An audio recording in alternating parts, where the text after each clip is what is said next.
సుమన్ టీవీలో మీ business promotions కోసం ఈ కింది నెంబర్ను సంప్రదించగలరు.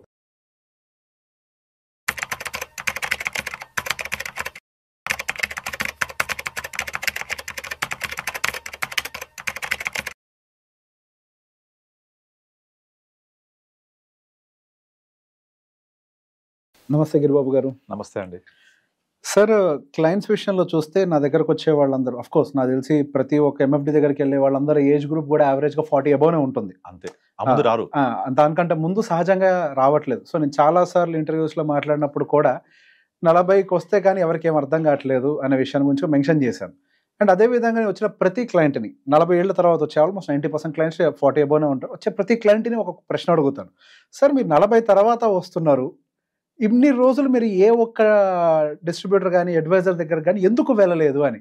సార్, 40 దాటినది ఆ తర్వాతనే మాకు ఆలోచన మొదలైంది. కళ్ళు అప్పుడే తెరుచుకున్నాయి, భయం అంటూ అప్పుడే మొదలైంది.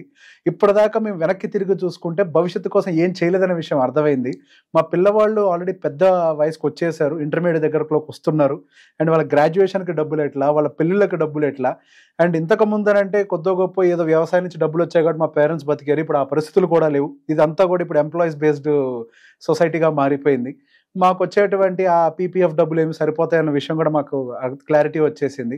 సో బేసిక్గా ఈ లేట్గా రావటం అనే ఒక పాయింట్ గురించి నేను ఎప్పుడు వరీ అవుతూనే ఉంటాను. ఒక మాట్లాడటం కూడా హెసిటేట్ చేస్తున్నారు ఎర్లీ ఏజ్ గ్రూప్ వాళ్ళు.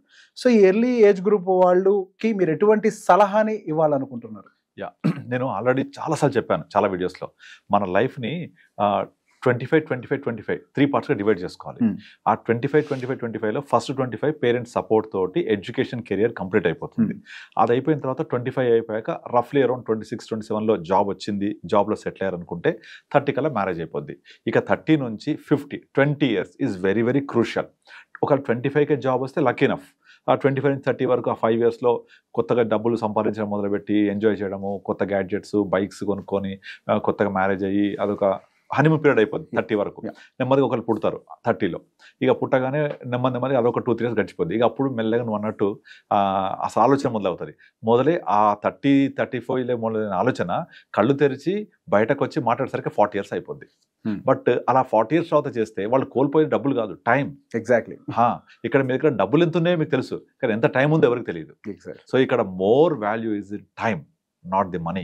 ఇప్పుడు మనము చాలా చాలా యాప్స్లో ఉంటాయి డిలే కాస్ట్ అని చెప్పి. ఆ డిలే కాస్ట్ కూడా ఏం చెప్తుంది, ఒక 25 ఇయర్స్లో మొదలు పెట్టే వాళ్ళు సేమ్ అమౌంట్ రీచ్ అయినప్పుడు అదే అమౌంట్ రీచ్ అవ్వాలంటే 35 వాళ్ళు దానికి 3 to 4 times ఎక్స్ట్రా ఇన్వెస్ట్ చేయాల్సి వస్తుంది ఎవ్రీ మంత్ ఆన్ మంత్. అలా చేసినా కూడా 25లో మొదలు పెట్టిన వాళ్ళకి అంత రాదు.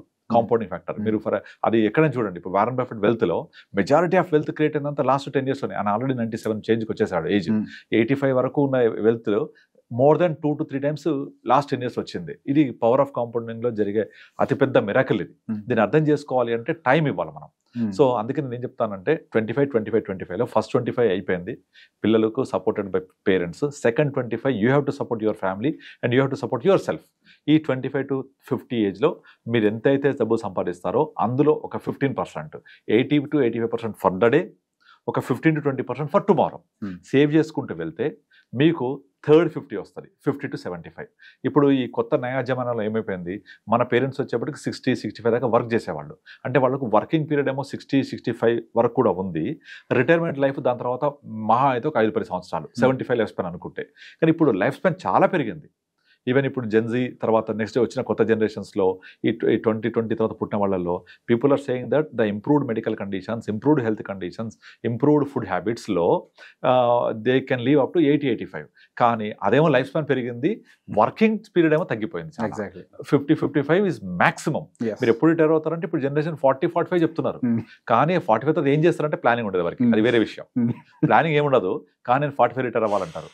ఓకే, నేను వరల్డ్ టూర్ వెళ్తానంటారు. వరల్డ్ టూర్ కాదు, బయట వెళ్ళి ఒక 1 week ఉండిరండి, తెలుస్తుంది మీకు. ₹1,00,000 ఖర్చు అవుతుంది. అకామిడేషన్కి, ఫుడ్కి, ట్రాన్స్పోర్ట్కి. 3 అకామిడేషన్, ఫుడ్, ట్రాన్స్పోర్ట్. బయట ఎక్కడ ఏ హోటల్కి వెళ్ళినా రోజుకు 3-4 వేలు తక్కువ ఉండదు. సో 1 week ఉన్నారంటే అదొక 25,000. అండ్ ఫుడ్ రోజుకి 1,000-2,000 తక్కువ ఉండదు. అండ్ ట్రాన్స్పోర్టేషన్ అది ఒక్కళ్ళకైతే, ఇద్దరు వెళ్తే మరి మీ దగ్గర అంత డబ్బులు ఉన్నాయా? వారం రోజుల్లో ₹1,00,000 పే చేసే అంత స్పెండ్ చేసిన డబ్బులు అది ఉండవు. కానీ 45 రిటైర్ అవుతాను, నాకు 45 వరల్డ్ టూర్ చేస్తా, ఇంకో పని చేస్తా అని ప్లానింగ్ ఉంటుంది. బట్ ప్లానింగ్ సంబంధించిన యాక్షన్ ఒకటి కూడా ఉండదు. ఓకే, సో అట్లా కాకుండా ప్రాపర్గా ప్లానింగ్ చేసుకొని ఆ కళ్ళు తెరిచేది ఏదో 40లో తెరవకుండా 30లో కళ్ళు తెరిస్తే 10 సంవత్సరాల బిగ్గెస్ట్ పీరియడ్ దొరుకుతుంది వాళ్ళకు. అప్పుడు దాన్ని వచ్చే శాలరీలో నుంచి 85%, 80% ఫర్ డే ఖర్చు పెట్టుకొని 20% సేవ్ చేసుకుంటూ వెళ్తే 50 నుంచి 80 ఇయర్స్ వరకు, అంటే మరో 30 years, which is the biggest life span and most expensive life span. అది ఎందుకు? మీకు మెడికల్ ఎక్స్పెన్సెస్ రావచ్చు, పిల్లల కెరియర్లో సెటిల్ అవ్వకపోతే మనం చూసుకోవాలి, మన పేరెంట్స్ ఉంటే వాళ్ళని చూడాలి, తర్వాత హెల్త్ కండిషన్స్ గురించి మనకు ఎక్స్పెన్సెస్ పెరగవచ్చు, కొన్ని రెస్పాన్సిబిలిటీస్ పెరుగుతాయి, అండ్ మోస్ట్ ఎక్స్పెన్సివ్ జోన్ అది. ఆ ఎక్స్పెన్సివ్ జోన్లో డబ్బులు రెగ్యులర్ క్యాష్ ఫ్లో రావాలి. But unfortunately when people are getting retired at the age of 50, మీకు ఎక్స్పెన్సెస్ ఏమో షూటప్ అవుతున్నాయి, ఇన్కమ్స్ ఏమో ఆగిపోతున్నాయి. పాపం ఇన్కమ్కి తెలియదు నాకు ఎక్స్పెన్సెస్ పెరిగిపోతాయి ఎక్కడ నుంచి అని. అక్కడ డబుల్ ఇంపాక్ట్ అవుతుంది. దాన్ని ఎదుర్కోవాలి అంటే డెఫినెట్లీ ప్లానింగ్ చేసుకుంటూ ముందు నుంచే వెళ్ళాలి. ఈ ప్లానింగ్ అంటే ఏం చేస్తారు మన వాళ్ళు? అక్కడ ఒక ప్లాట్ కొన్నా, ఇక్కడ ఒక ప్లాట్ కొన్నా, ఇది ప్లాట్ ఇది అని మొత్తం ప్లాట్లు కొని కూర్చుంటారు. ఏమవుతుంది? అది cash poor asset rich. Cash poor asset rich ఉంటే you die as a rich person but you live as a poor person. అలా ఎప్పుడు జరగకూడదు. The concept is completely should change, must change. You live rich, die poor. అంతే. నువ్వు గొప్పగా జీవించు, పేదవాడిగా చచ్చిపో, పర్వాలేదు. ఎందుకంటే ఆ లెగసీ కంటిన్యూ కావాలి. సో అలా అవ్వాలి అంటే you have to plan from the beginning. So మనకు వచ్చే ఇన్కమ్ని మనము 50 ఇయర్స్ రీచ్ అయ్యేప్పటికల్లా all fixed assets should convert into financial assets. Liquidity should be the king. Cash is king. ఆ క్యాష్ రూపంలోకి అన్ని మార్చేసుకోవాలి. ఎక్కడెక్కడ రియల్ ఎస్టేట్లో ఉన్నాయి అన్ని కన్వర్ట్ చేసుకుంటూ ఒక రెగ్యులర్ క్యాష్ ఫ్లో వచ్చేలాగా ప్లాన్ చేసుకొని, నాకు 50 నుంచి 80 దాకా నాకు, నా తర్వాత వైఫ్కి మినిమం ఎంత కావాలి డబ్బులు, అది మళ్ళీ ఎక్స్పోనెన్షియల్గా ఎవ్రీ 5 ఇయర్స్కి ఒకసారి ఒక 10% పెరుగుతూ 3 ఇయర్స్ to 5 ఇయర్స్లో పెరుగుతూ నాకు రావాలి అంటే నాకు కార్పస్ ఎంత ఉండాలి, ఈ కార్పస్ ఉండాలంటే ఇప్పుడు నేను ఎంత చేయాలి, ఇవన్నీ ప్లాన్ చేసుకుంటూ వెళ్తే అప్పుడు ఆ కళ్ళు తెరిచేది ఏదో 30 కళ్ళు తెరిస్తే definitely life is beautiful, they can enjoy that. But ఇక్కడ ప్రాబ్లం అంతా వాళ్ళు ఇదంతా అర్థం చేసుకునేప్పటికే సినిమా అయిపోద్ది. ఎగ్జాక్ట్లీ. టైం ఉండదు. కనుక మనం ఇలా ఎక్స్పర్ట్ అడ్వైజ్ లాగా మనం మాట్లాడుతున్నది విన్నవాళ్ళు ఇంప్లిమెంట్ చేయగలిగితే అంతకంటే బ్యూటిఫుల్ లైఫ్ ఇంకోటి ఉండదు. So simple, for your question the answer is they have to open their eyes much early. That is the only option. లేదు నాకు తెలియలేదు, టైం అయిపోయింది, అలా చాలా మంది అలాగే ఉన్నారు. నేను నా దగ్గరకు ఒక క్లయింట్ వచ్చాడు, మోహన్ రావు అని. అతను ఏజ్ 53, నాకు 50 ఇంకా 7 ఇయర్స్ టైం ఉంది, నా దగ్గర ఇప్పుడు ఒక 20 లక్షల డబ్బులు ఉన్నాయి, ఇది మాత్రమే ఉన్నాయి, నేను ఇంకా 7 ఇయర్స్ తర్వాత ఏంటో ఇప్పుడు నాకు అసలు భయం అవుతుంది తలుచుకుంటే. సో ఏంటి పరిస్థితి?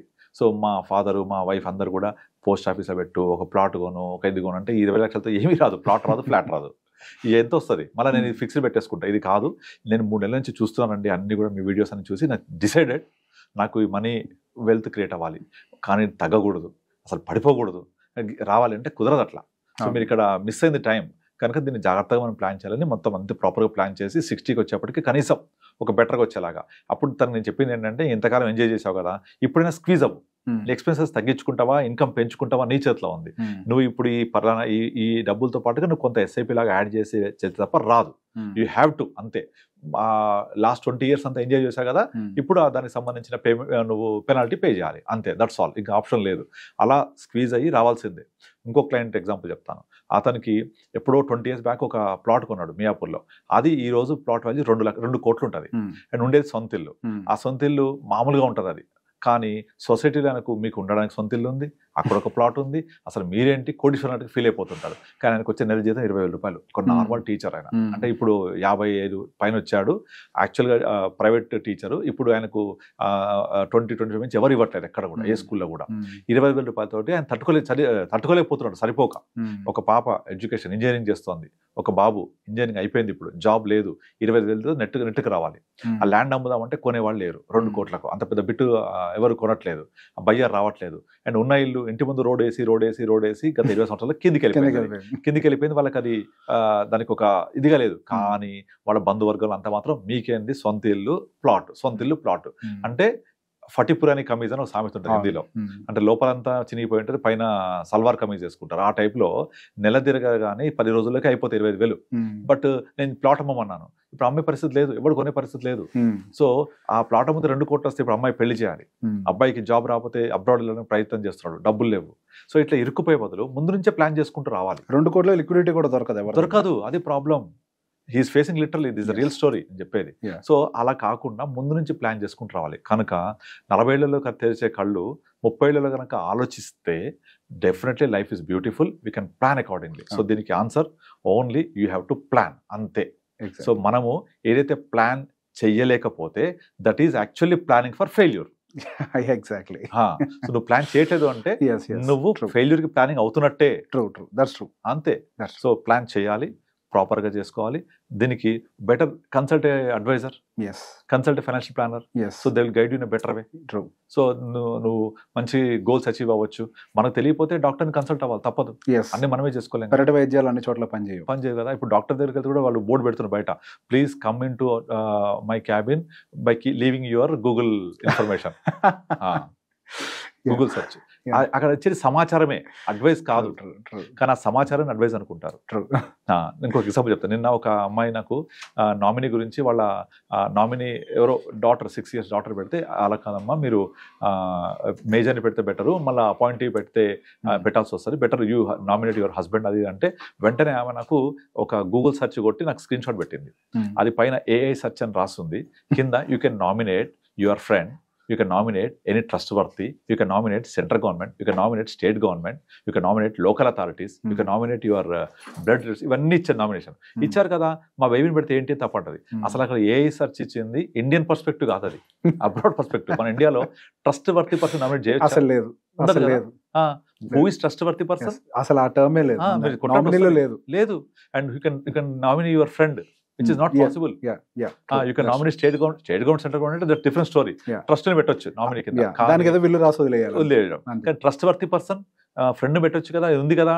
ఇగో ఇది పరిస్థితి అని నేను చెప్పిన. నాకు కోపం వచ్చింది అసలు. అది కదా, మనం ఏ సెర్చ్ గూగుల్లో సెర్చ్ కొడితే, అది నువ్వు సెర్చ్ కొడుతుంది ఇండియన్ పర్స్పెక్టివ్ అని కొట్టావా, లేకపోతే అది ఇచ్చింది ఇన్ఫర్మేషన్, నువ్వు ఆ ఇన్ఫర్మేషన్ అడ్వైజ్ అనుకుంటున్నావు. సో నువ్వు ఎవరో ట్రస్ట్ వర్తీ అని మీ ఫ్రెండ్ ఏమైనా పెట్టేస్తే, రేపు పొద్దున నీకు ఈ డబ్బుల కోసం ఏమైనా చేస్తే, so where is I insurable interest ఉండదు కదా. అతను నీ మీద ఎందుకు రెస్పాన్సిబిలిటీ ఉంటుంది. కానీ అలా కాదు, better you put your husband or your father, mother, brother, sister, వీళ్ళకి రెస్పాన్సిబిలిటీ ఉంటుంది. This is what exactly. So ఆ ఏ సెర్చ్, గూగుల్ సెర్చ్ కొడితే ఇట్లాగే వస్తాయి ఆన్సర్లు. సో అది తీసుకొని వాళ్ళు ప్లాన్ చేసుకుంటా ఉంటారు. That is only information, not the advice. ఇప్పుడు చూడు, మనం ఎన్ని సిప్పులు క్యాన్సిల్ అవుతున్నాయి ఇవన్నీ చెప్తున్నారు కదా. నా క్లయింట్స్కి ఫోన్ చేసి అందరు సిప్పులు క్యాన్సిల్ చేస్తున్నారు, మనం కూడా క్యాన్సిల్ చేద్దామా అని అడుగుతారు. అయ్యా బాబు, వాళ్ళందరూ తెలియక క్యాన్సిల్ చేస్తున్నారు. ఇప్పుడు ఇన్వెస్ట్ చేసే టైం ఇది, this is accumulation of units. అది విషయం మర్చిపోతున్నారు. యూనిట్స్ అక్యుములేషన్, ఇది ఇన్వెస్ట్మెంట్ గ్రోత్ కాదు. ఇది ఇలా అక్యుములేట్ చేసుకుంటూ పోతే రేపు పొద్దున పెరిగినప్పుడు డబ్బులు వస్తాయి. మంచి తర్వాత ఎప్పుడు, చెడు తర్వాత ఏమొస్తుంది, మంచిగా వస్తుంది. పడిన తర్వాత ఏమైంది, పెరుగుద్ది. ఇది అందరికీ తెలిసే విషయం. సో పడుతుంది కదా, తర్వాత ఏమైంది, పెరుగుద్ది కదా, కొనుక్కోవాలి. ఇప్పుడు కనుక ఒక బ్యాడ్ తర్వాత ఏమొస్తుంది, గుడ్ వస్తుంది. సో ఇప్పుడు బ్యాడ్ టైంలో is a good time for investment. But అందరూ క్యాన్సిల్ చేస్తున్న ఇప్పుడు మనము చేద్దామా, అందరూ ఆపేస్తానంటే మనం ఆపేద్దామా, వేరే ఎవరో ఓ పెద్ద ఆయన ఫండ్ మేనేజర్ మాట్లాడుతున్నాడు స్మాల్ క్యాప్ మిడ్ మనం ఆపేద్దామా. అరే వాళ్ళు చెప్పేదంతా సమాచారం, అది you understand the perspective what you want. So ఇప్పుడు బాగా వాల్యూస్ తక్కువ ఉన్నాయి, డబ్బులు ఉన్నాయి కదా దగ్గర, ఇన్వెస్ట్ చేయి. ఇప్పుడు wait for some time, it will get you.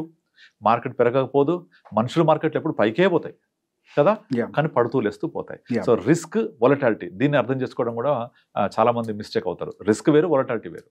ఇది volatility, not the risk. Risk means మీ డబ్బులు పోవడం, మనిషి చచ్చిపోవడం, రోడ్డు మీద యాక్సిడెంట్ అయితే రిస్క్ జరిగిపోవడం, అవి రిస్క్. ఇది వొలటాలిటీ. ఇది more the volatility, hire the returns. Volatility లేకపోవడమే పెద్ద రిస్క్, నువ్వు రిస్క్ తీసుకోవడమే పెద్ద రిస్క్.